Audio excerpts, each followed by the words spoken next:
Just ఇంకా 2 సెకండ్సే వాలేశ్వరం కొండకు వచ్చేసినాము.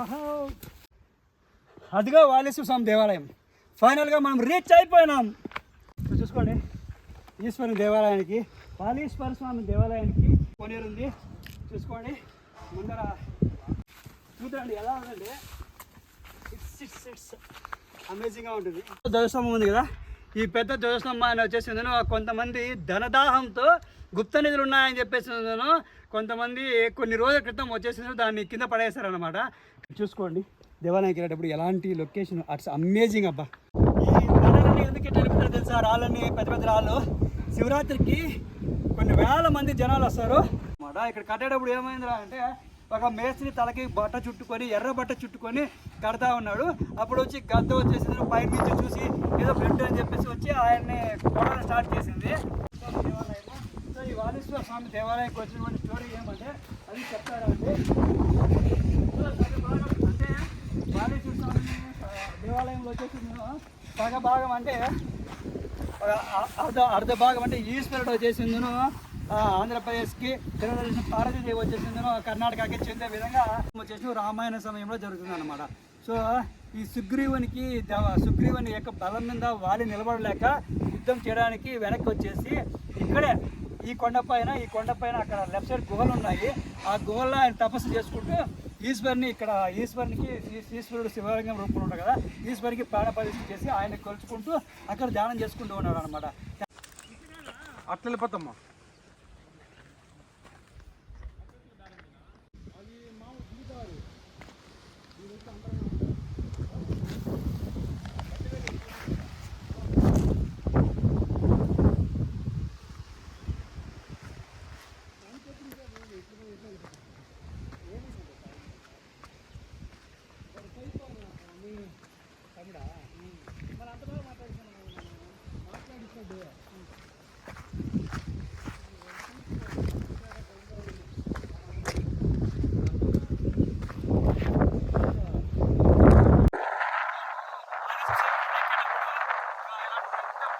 వస్తాయన్నమాట. ఒక బండ ఎక్కేసాము, ఇప్పుడు రెండో బండ ఎక్కుతాము. కొంచెం దూరం పైన అనుకున్నా పైన ఈశ్వరుని దేవాలయం ఉంది. దీనికి పైకి వెళ్తే చూడండి ఎలాంటి స్వచ్ఛమైన గాలి వాతావరణం. మనం వచ్చేసి కాసేపు ఈశ్వరుని దర్శించుకుంటాం అనమాట. పైన ఈశ్వరుడు ఉన్నాడు, మనం వాలేశ్వర స్వామి కొండపై ఉన్నాం అనమాట. మీకు కింద చూపించాను కదా, చాలామంది సంతానం కోసం వచ్చేసిన తమ మొక్కల భాగంగా ఇలా రాళ్ళ మీద రాళ్ళు పెడతారని చెప్పాను కదా, కింద కొన్నే చూపించాను.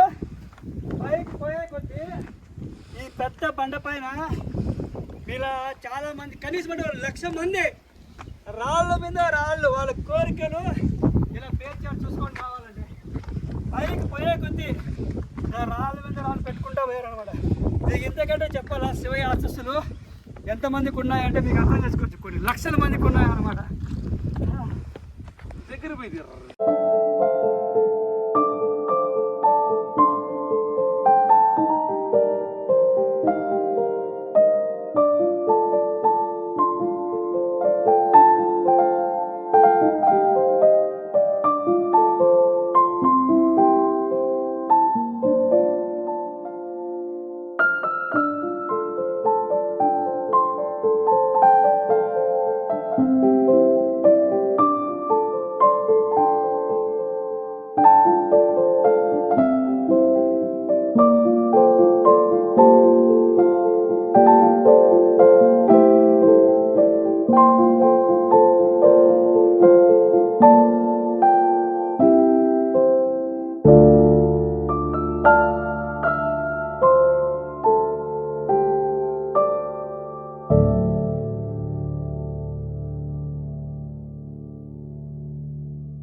పైన వాలేశ్వర స్వామి దేవాలయం ఉంది. ఇక్కడ నుంచి జస్ట్ ఒక 200 మీటర్స్ దూరం వస్తుంది అంతే.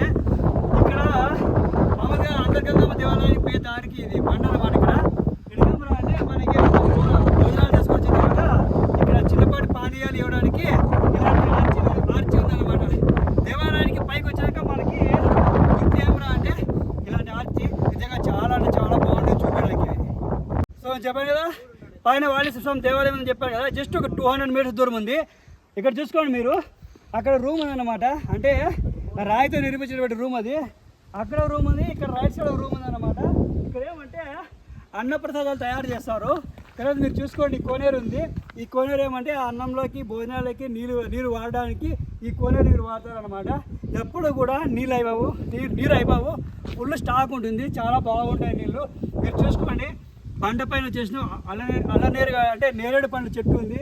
ఇక్కడ స్టెప్స్ మాదిరిగా ఒక రాళ్ళతో పెట్టారనమాట. చాలా అంటే చాలా బాగుంటుంది. చూడండి మీకు అంటే కోనేరు.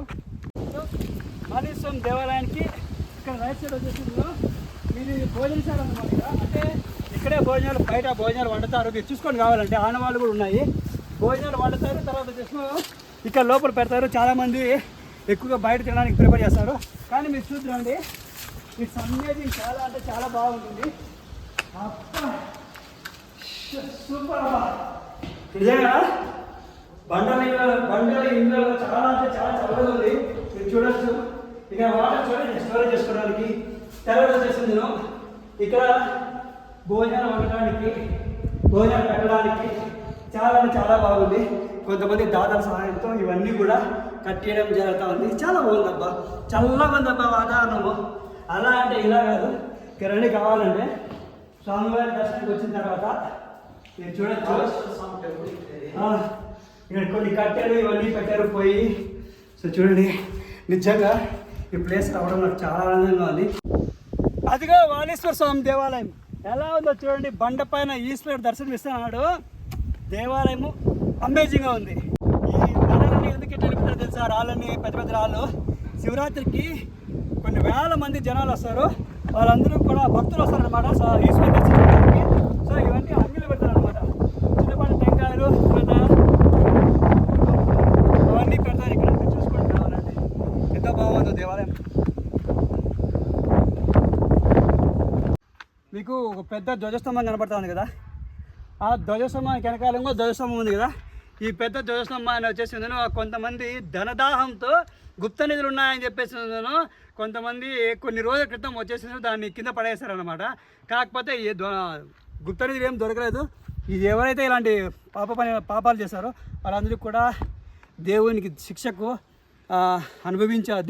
అనుభవించారనేసి చాలామంది చెప్పడం జరుగుతుంది. మీరు చూసుకోండి దేవాలయానికి వెళ్ళేటప్పుడు ఎలాంటి లొకేషన్ అట్స్ అమేజింగ్ అబ్బా. చంద్ర ఏం చూద్దాం.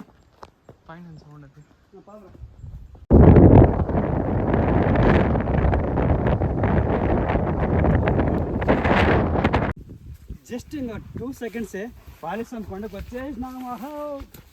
చూడండి ఎలా ఉందంటే ఇట్స్ అమేజింగ్గా ఉంటుంది. అదిగో వాలేశ్వర స్వామి దేవాలయం. ఫైనల్గా మనం రీచ్ అయిపోయినాం.